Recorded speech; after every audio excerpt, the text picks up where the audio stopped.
Ons is besig met die reeks, woestynlesse. Ons volg Israel uit Egipte uit. Ons het hulle gevolg met al die plaas deur die Rooi See, die wonderwerk wat God vir hulle daar in die Rooi See gedoen het toe hulle diere vat. Ons het hulle gevolg na Mara toe, daar waar bitter water was, hulle kon nie drink nie. Van daar af het die God vir hulle 'n incredible wonderwerk gedoen en vir hulle water gegee. Toe trek hulle na Rafidim, toe daar's hulle weer dors, kind of is wat gebeur in die woestyn. En daar in die woestyn gee God 'n incredible wonderwerk, 'n wonderwerk wat ek dink ek en jy kan begryp nie. Water wat uit 'n dor klip uitloop. Jy al gehoor? Mens kan nie bloed en water uit 'n klip tap nie. Nou wel, mens kan. Jesus het gewys, dis moontlik. En ek wil hê jy moet weet, die wonderwerke wat God hier gedoen het, was alles hierdie eerste groot wonderwerke met Israel. So Israel is hierdie nasie, wat nou God volg uit Egipte uit, en vir die wat nog nie gevolg het, en julle moet die volgende verstaan van Israel, die pad en die verhouding wat hulle met God stap, is 'n nuwe pad. Hulle was vir 400 jaar slawe in Egipte. God se stem was maar stil in daardie tyd. So as Israel van God gepraat, hulle nie van my God gepraat nie, het gepraat van die God van Abraham, Isak en Jakob. Weet, dus as jy sal praat, neem my pa se godsdiens. Nog niks persoonliks geraak nie. So met hierdie ding, waar hulle nou besig is om God te volg, gebeur hy al hierdie incredible goed in elke plek waar God iets groots doen, dan sê die Bybel, en Israel het nou begin in God glo. So hulle het 'n kans gevat, né? Hulle het 'n kans op God gevat. En dan die Rooi See sê hulle het geglo dat hierdie God 'n groot en 'n heilige God is. Wat beteken dit as hulle sê hy's 'n heilige God? 'n Heilige God beteken, die woord heilig beteken set aside, anderste. En Israel begin dink dat hierdie God is anders as al die Egiptiese gode wat hulle gesien het, wat maar kragteloos was, wat nie regtig krag gehad het nie. Hierdie God het besondere krag. Hy's anders. En hy's nie net anders dat hy baie kragtiger as hulle gode is nie. Wat hom anders maak is vir een of ander rede stel hy belang aan hulle. Stel hy belang aan hulle. So die was vir hulle 'n besondere nuwe pad wat hulle stap. Maar hulle was nog agterdogtig. So elke keer glo hulle bietjie meer, glo hulle bietjie meer, glo hulle bietjie meer. En nou kom ons van Rafidim af, kom ons nou by die berg van God. Kom ek gee gou vir julle 'n kaart. Dankie Henry, jy het vir my die eerste kaart. Daar's hy. Nou gaan ek net hierso staan dat ek vir julle kan wys. Okay, so almal, daar's die delta, daar het hulle het in die land van Goshen gebly, die Israeliete. Hulle het uitgetrek, hulle het in die laagte verbygetrek, hierdeur getrek, toe hulle by hierdie Rooi See kom, het hulle daar oor die see getrek. Ons weet presies waar daai plek is. Ons kan vandag nog daar in die seevlak hulle nog oorblyfsel sien van parewaans en goeters, wat nou in 'n koraalvorm is, maar hulle kan baie mooi sien, 'n beendere gekry, lyke geraamtes daar gekry, kolomme aan die kant, kolomme aan die kant. So ons weet hulle het daar deur getrek. Toe van daar af gaan hulle Mara toe. By Mara is waar die bitter water was. Toe hulle van Mara af weggaan, toe gaan hulle op Rafidim toe, en toe van Rafidim af toe kom hulle hierdie blou kol toe. Vandag is dit in Arabië, en die bergsnaam is El Jawaz, en dit is die berg Sinai. Jy kan hom vandag nog sien. Gee my 'n foto van die berg. As jy nou ons met nuwe proksies maak in die nuwe kerk, nuwe projekte, so hou by ons nog. Maar as julle kan sien, hierdie berg vandag is nog, kan julle sien hoe swart is dit daarbo? Hulle mense wat bo op die berg sê, dit lyk asof hierdie berg self aan die brand was. Die rotse om hom is rooi, met die punt van daai berg is giet swart. Jy kan eintlik op Google Earth gaan kyk en kan jy nog steeds dit sien. Wat het by hierdie berg gebeur? Kom ons onthou net 'n bietjie. Kom ons onthou net, kom ek lees net hierdie eerste skrif. Hierdie eerste skrif sê, nadat hulle, dis die Israeliete, by Rafidim, laat ek net die sê, skus tog mense. Die tema vir vandag se boodskap was 'n dodelike ontmoeting. In my voorbereiding, gister sit ek en ek, hy sal in die week voorberei, en gister gaan ek deur my werk, en ek voel iets skuif in my gees. Iets in my gees skuif, toe ek hierdie een skrif lees, en toe ek hom lees, toe voel ek, weet jy wat, ek wil die Heilige Gees volg, en ek gaan nou eerder oor daai ding praat, maar die tema skuif aan vir volgende week. So omdat Adel af is vandag, het ek nie die skrifte op nie. So vandag gaan jy my moet glo, maar jy moet onthou waar uit ek lees, en kan jy dit self gaan lees. Ek lees net 2 baie kort stukkies vandag. Die eerste ene. Eksodus 19 vers 2, dis nou waar Israel by Sinaï inkom. Nadat hulle by Rafidim opgepak het hulle in die woestyn van Sinaï aangekom. Israel het daar in die woestyn kamp opgeslaan, reg teenoor die berg. Reg teenoor hierdie berg. Hulle kamp opgeslaan. Nou wat onthou ons van hierdie berg? Wat onthou ons van hierdie berg? Hierdie berg is die berg. Onthou julle Moses het in Egipte, het hy as 'n prins groot geword. En toe begin hy bewus raak van die lyding wat die Israeliete het. Toe pla dit hom dat die Israeliete so ly. En toe sien hy eendag 'n Egiptenaar wat ongenadigbaar 'n Israeliet slaan. En toe wat doen hy? Toe gaan hy na die Egiptenaar toe en hy slaan hom dood. Toe vlug Moses want hy's bang vir sy lewe. Hy's bang mense sê, o, jy's nou 'n slawe liefhebber. Jy's nie meer een van die koninklike nie. En hy vlug na 'n land toe. Gaan gou na die vorige kaart toe, dankie Henry. Hy vlug na 'n land toe met die naam Midian. Sien daar staan Midian. So hy vlug van Egipte af oor die Sinaï Peninsula. Hy moes teen om die see gaan op daai stadium. Jy kan daar oorkom en hy kom na die land Midian toe. Daar kom hy by 'n put. By die put ontmoet hy 'n jong dame wie sy vrou geword het. En die dame was die dogter van Jethro. Jethro was 'n groot hoofman in Midian. Baie het hom gesien as 'n Midianitiese priester. En hy het toe vir Jethro gaan werk. En wat het Moses gedoen vir Jethro? Hy het skape en bokke opgepas. Hy was 'n herder. En vir 40 jaar lank in hierdie omgewing pas Moses skape op, bokke op. Partykeer ver van die huis af. En op een van hierdie geleenthede gaan lees ons in Eksodus 3. Wat het in Eksodus 3 gebeur? Toe hy nog, dis omtrent na 40 jaar, sit hy en teen die skaduwee van 'n groot klip, besig om met sy knipmes 'n skaapie uit 'n stuk hout uit te kerf, teen van sy kinders, minding his own business, begin hy 'n bossing brand hier by die berg Horeb. En hy beweeg na daardie bos, die julle weet wat daar gebeur het. Daar ontmoet hy vir God. En God maak aan hom groot beloftes. En God sê vir hom, jy gaan Israel lei uit Egipte uit. En God het vir hom 'n klomp goed gesê. Daar's een ding in hierdie week, en dis wat in my hart gebeur het. Jy kan maar terug gaan berg toe, dankie. Na alles wat gesê is, en Moses sê, Here, maar ek kan nie praat nie, ek kan hierdie goed nie doen nie. Die Here sê, ek gaan jou broer saam met jou stuur. Moses sê, maar wat van as hulle my nie glo nie? Hy sê net vir hulle, in die groot ek is, het jou gestuur. Here, maar wat van as my nog steeds nie glo nie? Kom ek gee vir jou tekens, vat jou staf, gooi hom op die vloer. Hierdie goed gaan jy doen, hierdie goed gaan jy doen. En God bou nou sy gemoed op. En hy sê vir hom hierdie woorde. Hoor nou mooi. Hy sê vir hom hierdie woorde.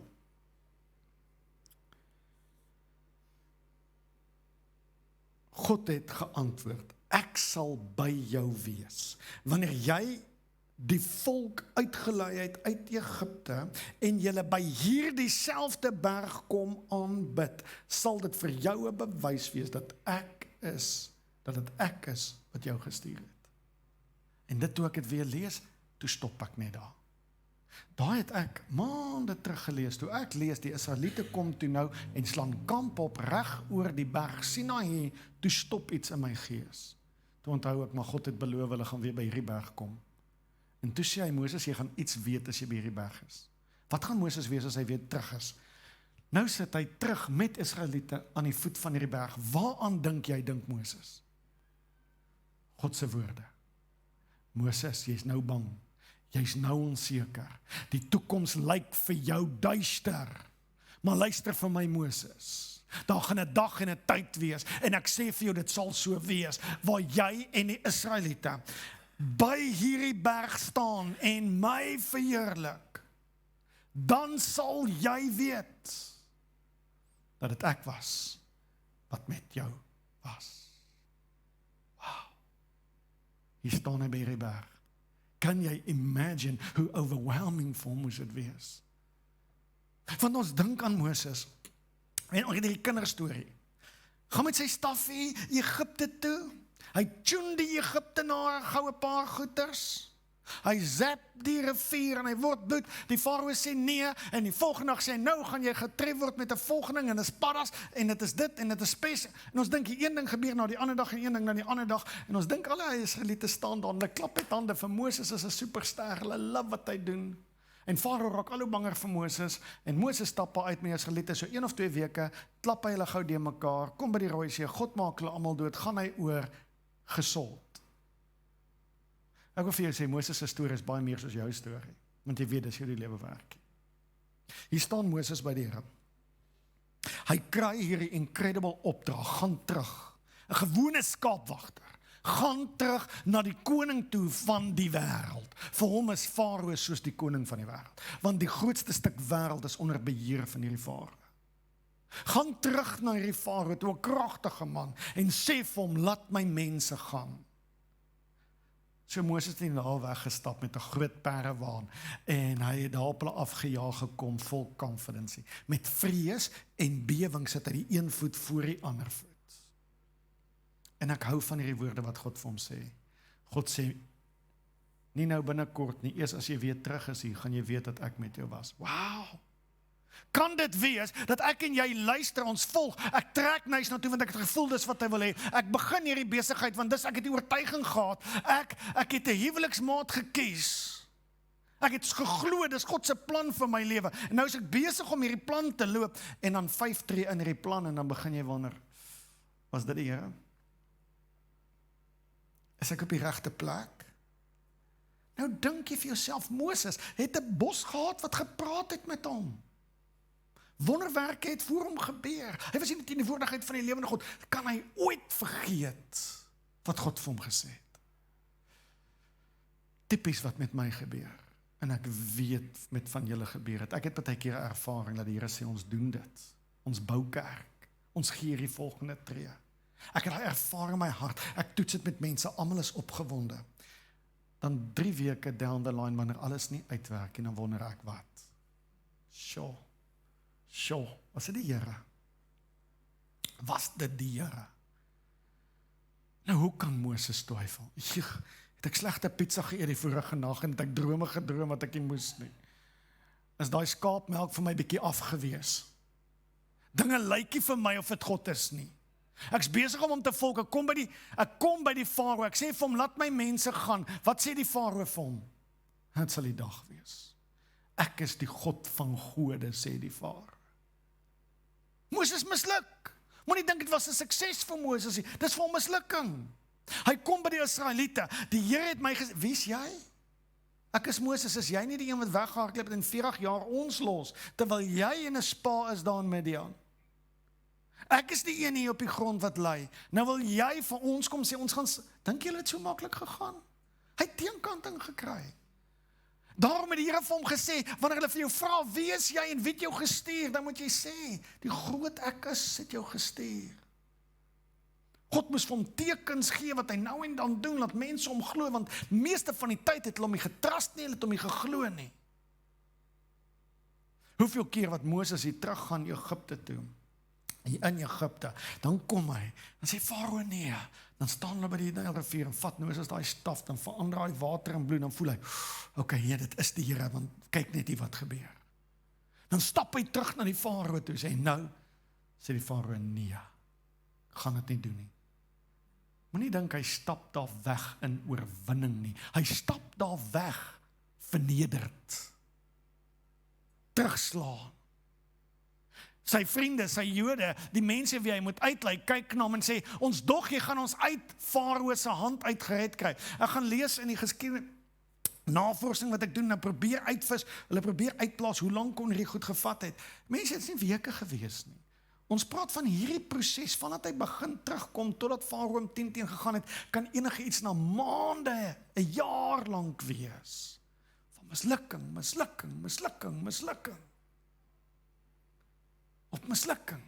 Op mislukking. Hoeveel keer moes hy moed nie in sy skoene geval het nie. Sê, ek weet, ek het gedink ek volg God. Is ek ongehoorsaam, het ek 'n fout gemaak, moes ek nie dit gedoen het nie, moes ek nie dit gedoen het nie. Hoeveel keer in jou lewe al het al slegte goed met jou gebeur? En jy wonder, is God nog lewendig? Is hy nog daar? Het hy nie moeg geraak vir hierdie storie met Farao? Het hy net onttrek nie?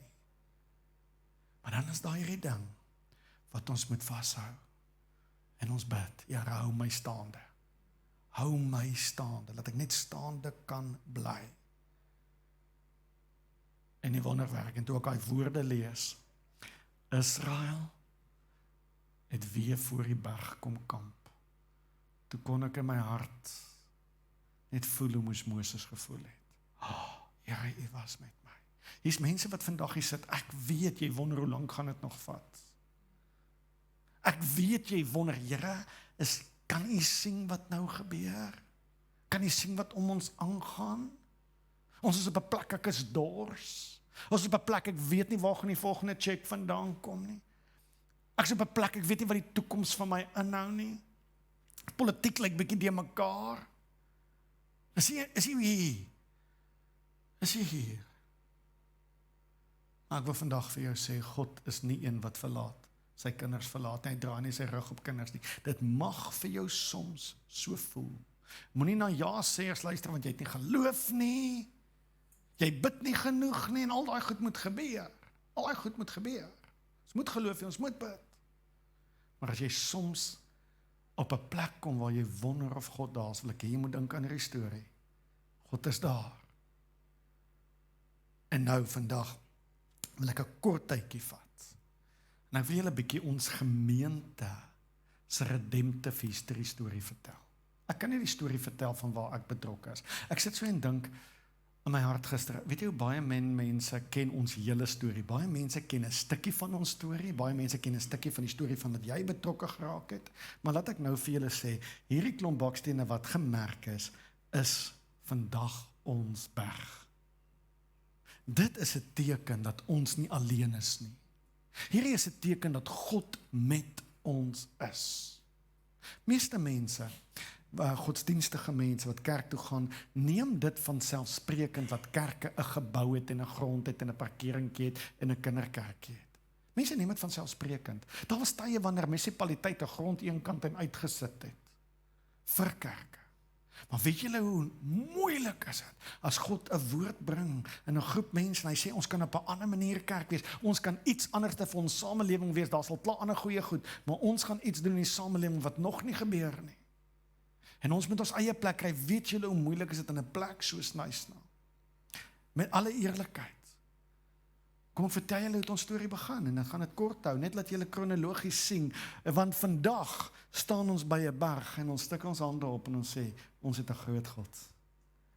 En hy is waarlik met ons gewees heelpad. Liewe gemeente, my pa sit hier so ek mag min jok. As hy nie saam met my stem nie, dan is dit 'n jok. Maar ek was 10 jaar oud. 10 jaar oud. Toe het ons net tot bekering gekom. My paal het begin hulle lewens draai en begin vir die Here lewe met 'n wonderbaarlike wyse. Kort daarna toe ry ons rond en ons soek kerk en ek onthou op 'n stadium, ons is in 'n kerk in Sasolburg.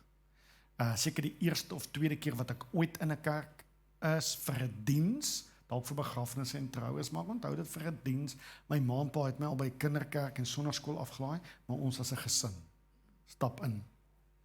Ek gaan na die kinderkerk toe, ek kom terug van die kinderkerk af. En die onderwyser, kinderkerkonderwyser, stap af na my pa en ma toe. En ek staan daar en ek hoor wat hy sê. En hy sê die woorde. Ek weet nie of jy dit weet nie, maar daar's 'n roeping op jou kind se lewe. Sê dit vir my ma en pa. Ek hoor dat ek het nie heeltemal idee wat dit beteken. Ek vra hulle, sê nee, dit beteken dat die oom dink dat die Here roep jou om voltyds vir hom te werk. Die oomblik toe hy vir my sê, toe sit asof dit val in my gees en asof dit nog altyd daar was. Okay. Dit klink great. Jy moet verstaan ook wat vir my great was. Want die lewe voor daai oomblik was nie great nie. 'n Lewe sonder God in ons gesinslewe, ons het liefde gehad, ons het care vir mekaar gehad, dit het ons gehad. Ons nog steeds 'n liefde sonder God. En toe ek sien wat God in ons gesin se lewe doen, en ek kry die ervaring dat ek kan vir hom werk, is dit vir my, daar's geen beter werk nie. I want to spend my life with this. My ma en pa het begin glo, en hoe langer ek daarmee geloop het, het vir my 'n normale ding in my lewe geraak. Jy vat nie net wat iemand anders te sê nie, jy toets dit met jouself. Jy loop daarmee. Maar elke tree waar kom is dit bevestig. Elke keer as ek droom en droom ek daarvan, jy kom in die middel van die nag wakker, maar wat gaan jy doen? Dis wat ek gaan doen. OK, daai storie een kant. Nou, langs deur ek het gaan studeer, ek het my BA teologie graad klaar gemaak. Ek het begin werk en my eerste kerk waar ek gewerk het, was Mosaïek gemeente. Toe ek 'n student daar was, het ek by hulle jeug gewerk. Ek het nie 'n salaris gekry nie. Ek was 'n student gewees en ek het net gedien in daai gemeente, saam met Andries Ensland en 'n klomp ander mense. Van daar af kry ek 'n roeping na Ellis Ras gemeente toe. Ek is Ellis Ras gemeente toe en daar het ek vir 1 jaar gewerk, toe trou ek. Toe verander my hele lewe, ten goeie natuurlik. Ek gaan vir julle nou al die waarheid vertel. Verander my lewe. Ek word dadelik na ek getrou het, word ek beroep, ek en Karino na Secunda gemeente toe. In Secunda trek ons in. Ek is 'n jeugpastoor in Secunda. Die geseënde jeugbediening en wonderlike beautiful goed het in die jeugbediening gebeur. In daai tyd bedank ons leier van die gemeente en die gemeente beroep my om die leier van die gemeente te word. Die Here doen 'n incredible ding. En ons kry dit reg om ons klein kerkie te verkoop, ons trek in 'n skoolsaal in, en van daardie skoolsaal af bou ons 'n kerk. Maar julle, ons is nie 'n baie groot gemeente as wat ons is, nee. Ek sal sê so, ja, is redelik groter. 'n Gemeente wat in 'n skoolsaal is, en nou begin ons koop grond, en ons begin 'n kerk bou. Die kerkbou se eerste fase is 13 miljoen. Die gemeente kon net 2 miljoen insamel. So sterk gemeente, ons kon 2 miljoen insamel. En die Here kom doen 'n bonatuurlike ding, en hy bou vir ons daai kerk op 'n wonderbaarlike wyse. Die kerk het 'n mooi teater, hy het kinderkerkfasiliteite, konferensiefasiliteite, alles wat 'n jong predikant graag wil hê. En mense kom in, mense se lewens verander en beautiful goed gebeur in daai kerk. Terwyl ek in daai kerk is, kom ons 1 jaar op vakansie Knysna toe. En dis waar die Knysna storie nou inkom. Ons kom 1 jaar vakansie toe. Ek kom saam met my ma, ek is jonk getrou, my broerle kom saam en ons bly in Woodbine Caravanpark. En dis die jaar waar die Knysna so oorvloed het. Is dit 2004, kan dit 2004 wees? Die mense het met kajakke so op die golfbane nog gery, kan jy glo? Irrelevant. Vroeg 2000 is ons hier so in Knysna. En ek weet nie wat gebeur nie, maar iets in my siel verbind met hierdie plek. Ek onthou die laaste dag toe ek en Karina huis toe moet gaan, terug Secunda toe. Nou, ek weet enigiemand sal huil as jy moet terug gaan Secunda toe. Weet dit. Ek en sy sit op daai berg. Ons kyk so oor die dorp. En daar's iets hartseer in ons, dat ons wil nie weggaan nie. Dit was nie net om vakansie te hou. Lang storie, ons gaan terug. Ons gaan werk in die gemeente, dit gaan goed in die gemeente. Op 'n stadium kom ek in my lewe en Cola de Klerk begin hierdie gemeente, Kaleidoskoop gemeente, en hy plant hom in 'n huis en hy trek in die moviehuis in op 'n stadium. Of eers premier toe en toe na die moviehuis toe. Ken nie daai geskiedenis so baie goed, maar ken vir Cola goed. Pragtige man, hy het uitstekende werk gedoen en 'n baie mooi fondasie gelê waarby ek kom oorvat en kom inklim. Hy kry my en hy vra, kan ek asseblief by hierdie gemeente, nou moet julle verstaan hoe die Here werk, kan ek met hierdie leierskap kom praat oor hoe die Here vir ons wonderwerke gedoen het in Secunda, want hy glo hierdie leierskap wil ook 'n kerk bou hierso. Sê wonderlik, ek en Karina kom deur, ons spandeer wonderlike tyd saam met die leierskap, en ek preek daai Sondag oor die wonderwerk wat die Here vir ons in Secunda gedoen het. Preek ek oor in die Premier Hotel vir die gemeente, om hoop te gee en sê die Here doen wonderwerke en hy kan dit doen en dis hoe hy dit doen. Min het ek geweet. Ek is besig om die saad te lê vir werk wat ek self moet kom doen. Min het ek dit geweet. Min het ek dit geweet. Ek gaan terug huis toe. Ek en Karina is ek dink is na 12 jaar in bediening, toe gaan ons op 'n sabbatical. Ons vat 3 maande af by die gemeente, hulle gee vir ons af, daar's genoeg staf by die gemeente, om aan te gaan in Kruik gemeente, prediking gaan, alles gaan af, en sê ons kan weer net ons siele gaan vind, gaan stil sit weer voor die Here, en in daai tyd, kom Mosaïek gemeente se leier Johan Huystek, en hy weet nie ek is op sabbatical nie. En hy sê vir my, dit voel vir hom, die Here wys vir my, dat ek moet kom kuier in Knysna, dis soek 'n predikant. My nie baie gevat om te kom kyk nie, maar nou moet julle verstaan, alles wat ek en Karina voorgedroom het, alles wat 'n gemeente kon droom, is klaar betaal, dis aan die gang, daar's parkering, daar's kinderkerk, daar's konferensies, alles is reg. Ons kom hier aan, toe ons oor die brug ry, ek en sy so oortuig, dat die Here roep ons hiernatoe.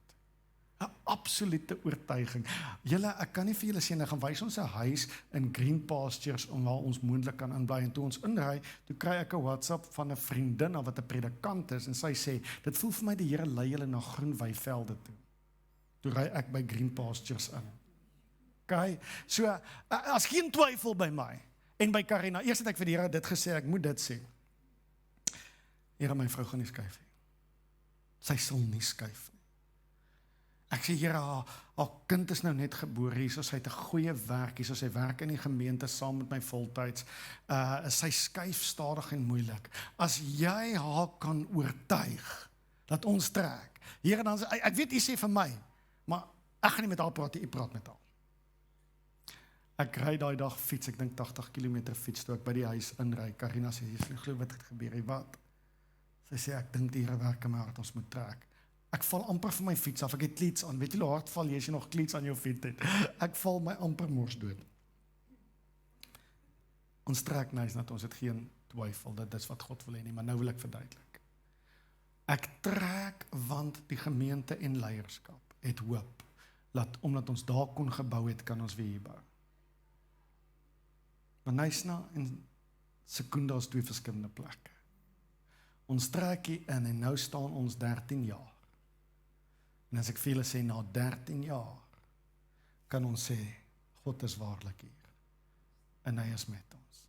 In hierdie 13 jaar tyd, kan ek vir julle gemeente sê, toe ons net intrek, hierdie gemeente het hierdie droom, hulle wil graag bou, voor ek hier was. Hulle het geld neergesit op 'n groot stuk grond, om hom te retain, en daai geld moes daai grond hou. Daai geld moes daai grond hou, dat hulle vir 2 jaar kan geld bymekaar slot, daai grond kan koop. Iets gebeur, en daai geld raak verlore. Hulle kry nie die grond gekoop en die gemeente verloor daai geld. Maar van dag 1 af het die Here 'n droom vir die gemeente. Kan jy sien hoe van dag 1 af wou die duiwel nie hê, dat hierdie droom moet vorentoe gaan nie. Hierdie droom moet vorentoe gaan nie. Ek onthou Kola se woorde aan my was, Jakka, ek het alles probeer.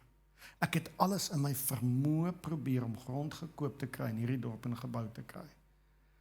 Ek glo die Here gaan jou help. Ek weet nie hoe nie, maar jy het die Here nodig. Liewe gemeente, daar was in hierdie tyd, wat ons begin in die filmhuis. Toe gaan die hier van een slag na volgende, ons het so R9,000 'n maand betaal, toe word ons, julle gaan nie glo nie, maar ek dink die rekening wat die volgende maand is, wat ons vra is R50,000. Want iemand het die plek oorgekoop, nou is dit hulle plek nou wil hulle markverwante hier hê vir die plek. Skuif van 9,000 na 50,000. Ons trek toe van daar af, trek ons na Teasen Eiland toe. Die van julle wat daai tyd kan hou. Ons hoop om daai plek te koop, ons werk hard om die plek te koop, ons kry nie geld nou gesamel om die plek te koop nie. Terwyl ons in Teasen Eiland was, gebeur daar iets, 'n plek brand af, daar's te min kantoor op Teasen Eiland, die eienaars van daai plek wat ons in sit, ons R15,000 'n maand betaal, het vra hulle soek nou iewers skielik R42,000. Ons kan dit nie bekostig nie, nou moet ons weer trek. Elke keer wanneer ons trek, spandeer ons omtrent R200,000 om te set up vir die nuwe plek. Nou trek ons Premier Hotel toe. Ons het 'n slogan gehad, if you can find us, you can join us. Soms ga ek na verkeerde kerk toe. Ons is in die Premier Hotel. Dinge gaan goed daar, ons kan kerk hou, maar dis nie waar ons wil wees nie. Ons kyk rond, ons bid, ons vertrou, kan die Here ons help om grond te koop in 'n plek waar dit amper onmoontlik is. Dit is amper onmoontlik. Mense het vir my gesê dis onmoontlik. Sit by Premier Hotel en toe iewes skielik kom hulle, dan kry hulle 'n groot boeking wat meer kan betaal as wat ons bietjies weekliks betaal. Toe sê hulle vir ons, luister ouens, daar's 'n groot navraag in hierdie gebou waar julle in kerk hou Sondag.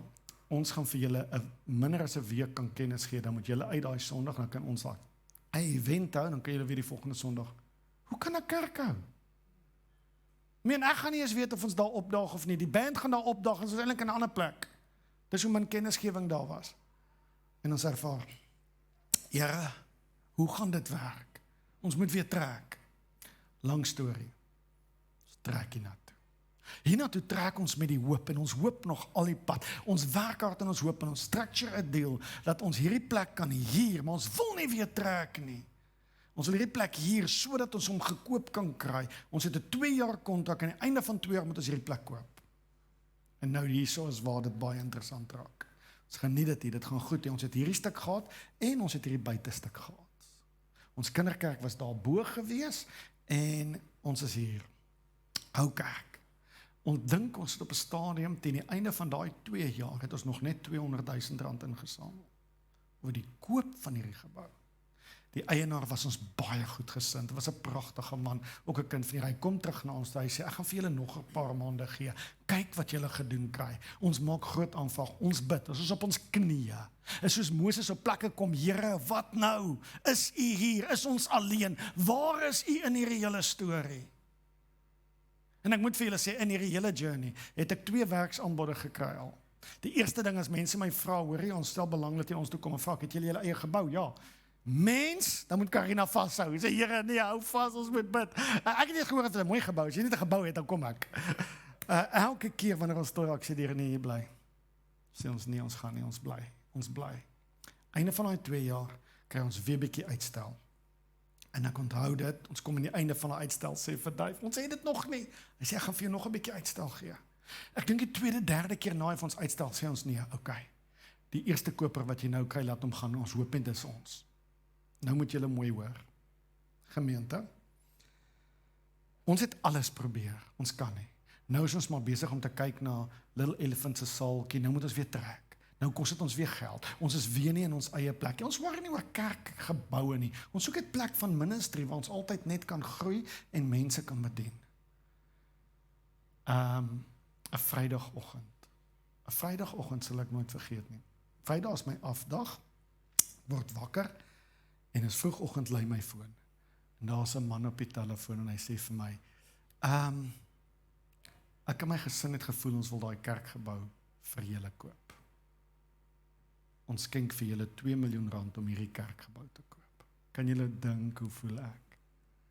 Ek moet eers kyk, praat ek, as ek wakker, vra vir Karina, kan jy my sien? Ja, kan jy my sien? Is ek hier? Ek het dog, dis waarvoor ons gewag het. En kyk wat gebeur. Ek sit daai foon neer, nou wil ek die eienaar van hierdie gebou, want dit gaan vir hom ook so wonderlik wees. Nou wil ek hom bel, ons het dit, op die nippertjie, ons het dit. En ek tel die telefoon op, ek bel, en hy tel nie op, en hy sal my oproepe optel, want hy wag. Hy wag, mens, hy wag. Tel my oproepie op, ek bel hom, kry hom glad nie in die hande nie. Glad nie na hele Vrydag. It's fine, hy's dalk uit, foonpap, wat ook al. Saterdagoggend bel hy my terug. Jaco, soek jy my? Ek sê, Dave, jy gaan dit nie glo nie. We've got the money. When you were calling me yesterday, I was signing the contract, the building is sold. Come on, julle. Wat se timing? Wat se timing is dit? Nou is dit, Here, baie dankie vir jou help. Maar verskriklik dankie, dit was great. It's baie nice alles, maar waar? En ons as ouderlinge gaan in gebed in. Want onthou, ons het hoop, né? Want die Here het nou 'n groot ding vir ons gedoen. Nou moet ek hierdie persoon bel en sê, gebou is nie meer beskikbaar nie, en vat ek my geld, dan loop ek. Sê nee, dis 'n teken van die Here af. Dan is daai gebou nie vir julle nie, maar die skenking is nog steeds julle skenking. Ons as ouderlinge gaan bid, ons raak stil, en ons ervaar die Here wys vir ons baie duidelik, dat hy wil hê en hy droom groter as hierdie ou houtgebouetjie. Hy droom groter vir ons. Hy het 'n ander plan. Maar raai wat? Wat daai 2 miljoen die einde van die journey sou gewees het, toe sit nou net 'n mooi steen en 'n trap nog aan met die avontuur. Ons weet nog nie waar ons is nie. Liewe gemeente, nou soek ons grond. Ons kan nie, moenie dink jy kan in die binnendorp vir R2 miljoen 'n stuk grond koop nie. Vra vir enige iemand hier wat al besigheid in hierdie dorp doen, jy kan nie. Ons kry nie 'n lening nie, want ons gemeentetjie is te klein, ons kan nie bybetaal nie, en toe kry ons daai 2 erwe net langs die skool, pragtige deel gewees, 2 erwe, maar jy onthou, dis daai 2 ou huisies op, ek weet nie wanneer is hulle gebou gewees, klein huisies, so ons moet die erwe koop, dan moet ons die huisies plat slaan, en dan kan ons eers begin, en die mens soek 2,5 miljoen per erf, so ons 5 miljoen rand gekos het, vir hierdie erfies met die 2 oudste huisies op wat jy kan, en ons kan niks met hulle doen nie, hulle moet afgebreek word. Ons hou van die ligging, ons wil in die middel van die dorp wees, ons wil hier in die dorp, kinders moet kan stap soontoe, dis wat ons wil wees, en ons probeer alles om daai deals deur te kry, ons het net 2 miljoen rand, tweede groot wonderwerk, iemand bel my en sê, kan jy met ons kom kuier, iemand wat nie in hierdie gemeente is, ons sit en kuier met hulle, sê okay, ons skenk vir julle nog 2 miljoen. Liewe gemeente, nou moet jy weet, die Here is besig om groot goed te doen. Wil julle moet hierdie redemptive history verstaan. Ons kom daar, ons sê vir daai persoon, ons gee vir jou 'n kontantoffer van 4 miljoen, vir die 2 ou erfies en nee. Nou dink ons, wat moet ons doen? Ons gaan probeer, want omdat ons nou kapitaal het, probeer ons by die banke lening kyk of ons net nog 'n extra miljoen kan leen, dat ons hierdie grond kan koop, maar nou moet julle weet, dan sit ons 5 miljoen in, dan is dit omtrent nog 0,5 miljoen om alles plat te slaan, alles skoon te maak, alles weg te gooi, en dan het ons grond. En dan van daar af moet iets gebeur. Hoeveel miljoene moet van daar af gebeur? En iewes skielik slaan COVID-19 uit in die wêreld. En ons hou hierdie ding fyn dop, en die deale is besig om aan te gaan, die banke is besig om te kyk, wat kan hulle vir ons doen, die eienaar is besig om inkortingspryse te gee, en op oomblik, begin ons ouderlinge sien, maar hierdie COVID ding kan Suid-Afrika toe kom, en hy gaan die wêreld affekteer. En ons almal kom by mekaar en ons sê, ons weet jy wat, is dit 'n onseker tyd, om in 'n bank en 'n verband in te gaan, in die begin van 'n COVID-sessie, en ons weet nie waartoe gaan dit nie. En ons stop alles. Ons sê, kom ons wag tot na COVID, en ons kyk wat gebeur. Gemeente, was dit nie 'n groot seën, het God ons nie gelei nie. Tydens COVID gaan ons gemeente in 'n tyd in waar ons 50% van ons inkomste verloor. Van die rente en van die kapitaal kom van hierdie beleggers en sê, asseblief gebruik dit om die kerk se deure oop te hou. Ons kerk sou moes toemaak. Op 'n bo-natuurlike wyse kom die Here en hy gee manna en hy gee kwartels in hierdie woestyn journey. Hy tap water uit 'n rots uit vir ons. Aan die einde van COVID. Kyk ons wat ons oor het, waar ons staan, en ons soek plek, maar ons kry nie. Ons gaan glad nie weer terug na daai plek toe, en ons glo dit is te duur. En op een dag, toe sien ons die National Gas gebou, hy is vandag adverteer. Daai middag is ons by hom, daai aand, toe teken ons. Sê ons koop hom. Ons sit onmiddellik, almal eendragtig gesê ons koop hom. Ons het nie gewaar oor enigiets anders nie, ons koop hom. En die manier hoe daai deal gewerk het die persoon vir ons gesê, nou ons hou vir julle hierdie eiendom hier langsaan, of het oor 'n jaar is en julle kan bekostig om hulle te koop, dan gee ons ook vir julle hierdie huis en hierdie eiendom langsaan teen die prys wat ons nou vasmaak. Liewe gemeente, en die Here doen vir ons 'n verskriklike wonderwerk nou het ons grond. Ons kan nog nie kerk hou nie.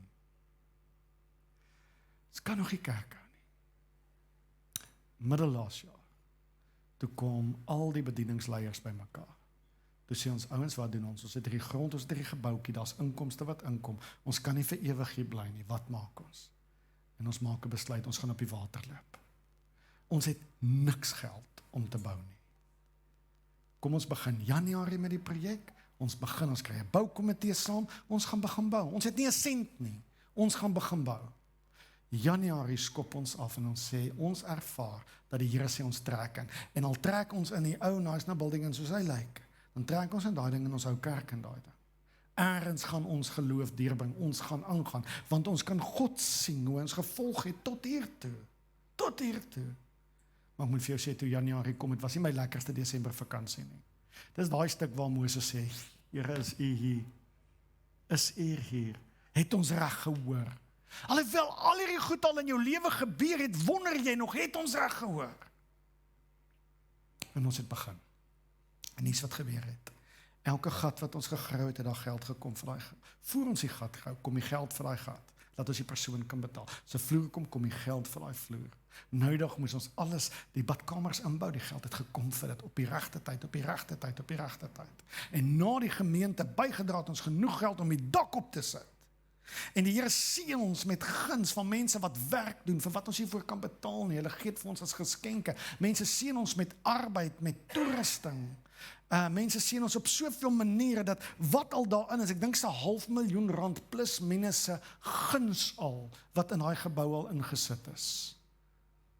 En nadat die gemeente Noudag bygedra het ons so 80.000 rand se beloftes gehad, en ek noem die weer, dit moet nog inkom.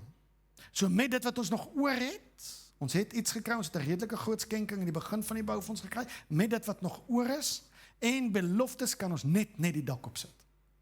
Die dak opsit, ons moet die ou dak afval, ons moet die nuwe dak opsit. Maar ons het nie al die cash nou nie, en ons sal dat niemand begin as ons hom nie kan betaal nie. En iemand kom en sê, maar weet jy wat, daai beloftes wat nog moet inkom, kom ek skiet nou voor, dat julle nou die dak kan opsit. Nog 'n wonderwerk. So die dak is bestel, alles is reg. Maar mense, nou kan ons net die dak opsit. Ons kan nie kinderkerk bou nie, ons kan nie die vensters reg kry nie, ons kan nie 'n pad maak om in te kom nie, ons kan nie heininge opsit nie, ons kan nie al die elektriese goed klaarmaak wat ons moet klaarmaak nie, ons kan nie stages bou nie. Maar letterlik gaan ons met kerk hou soos ons nou die dag kerk gehou het. En ons is willing. Maar na elke persoon 'n belofte gemaak, en het ons gesê, al gee jy net R2, al gee jy net R5, al gee jy net 'n R50 'n maand. Almal dra by wat jy kan, want dit is saad wat 'n opbrengs lewer. En hier's wat gebeur het. Toe iemand hoor hoe die gemeente bygedra het daar iets in sy hart gebeur. En hy het gesê, okay, wat kort julle om in te trek? En die res wat ons kort na die beloftes, het daai persoon nou geskenk. So vandag is die dag waar ons sê, ons staan by die voet van hierdie berg. Ons is nog nie in die beloofde land nie, maar ek wil hê jy moet saam met my glo in 'n God wat groot is, 'n God wat nog wonderwerke doen, 'n God wat nie opgehou het nie, al het ons in 30, ek wou 'n paar keer weghardloop, dan het Karina my sein gehou, en dan het die Here by my uitgekom, dan wil sy weghardloop, dan moet ek haar rustig hou, en dan moet ons saam met haar staan, ek en sy wil weghou, en dan kom ons klein groep, en vat ons en bid ons saam met hulle. Daar was wille tye in hierdie tye, en baie tye waar ek gewonder het, Here, is U in hierdie saak? En die oortuiging kom Jacques. En ek weet my storie is ook jou storie. En ek weet hierdie gemeente se storie is elkeen se storie. En ek weet Moses se storie is jou storie. Ek weet nie waar jy jou in jou toer vind nie, maar kom sit saam met my vandag by die berg en weet, God is nog altyd met jou. God is by jou, jy voel dit nie nou nie, jy sien dit dalk nie nou nie, maar laat toe dat ek dit vir jou glo. Môre is jy sterk genoeg om dit vir my te glo. God is met jou. As ek vandag 'n tema kan gee, en dan sit dit. Ons sit by die berg, want dit is 'n bewys dat God jou nie gaan los nie. Moenie moed opgee nie. Moenie moed opgee nie, buig jou hoofde. Jesus Christus. Ons vertel 'n storie, want hierdie storie kon net sowel in die Bybel gewees het. Hierdie storie is Moses se storie, en Moses se storie is ons storie. Ek wil vra dat elke persoon wat vandag hier sit, wat al moedeloos was, wat nodig het om te gehoor het, dat God doen nog wonderwerke, en hy doen dit vir gewone mense, nie vir goeie, hy doen dit vir gewone mense, wat net bereid is om hulle geloof in hom te plaas. Vader, lig ons, moed, ons geloof, geef vir ons krag en resolve om op te staan en aan te gaan, om nie op te gee nie. Here, hier is gesinne wat moet aan mekaar vashou, moenie opgee nie. Here, hier is huwelike. Wat wonder, is God nog in hierdie huwelik? Is ons albei nog gekommit? En ek wil vra vandag dat U vir hulle sal hoop gee, God is nie klaar nie. Hier's besighede wat geplant is en begin is.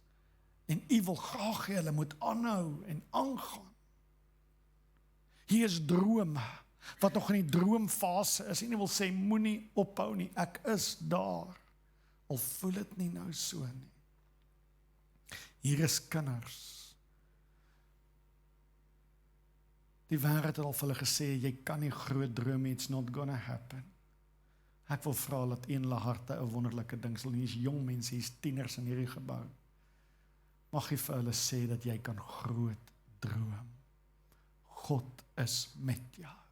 Vandag is 'n bewys dat God jou nie los nie. As daar iemand by die huis is, Here, wat die boodskap vandag moet hoor, verkoop hulle siel. Dit sal vir jou 'n bewys wees dat God met jou is. Amen. Amen. Gemeente, baie dankie vir die voorreg dat ek vir jou 'n bietjie van hierdie storie kon vertel, want dit is eintlik ook maar net jou storie. Mag die Here jou seën. Ek stuur jou uit, mag die Here wees by jou ingang, by jou uitgang. Mag hy jou optel, jou verkoop met hoop in hierdie week. Dankie. Daar's lekker koffie daar agter. Jy kan 'n koppie koffie kry daar. En die ouens online, as jy lus is om gou in te ry om 'n koppie koffie te kom kry, is alright, kom kry hom. Ons is lief vir julle. Dankie gemeente, lekker dag.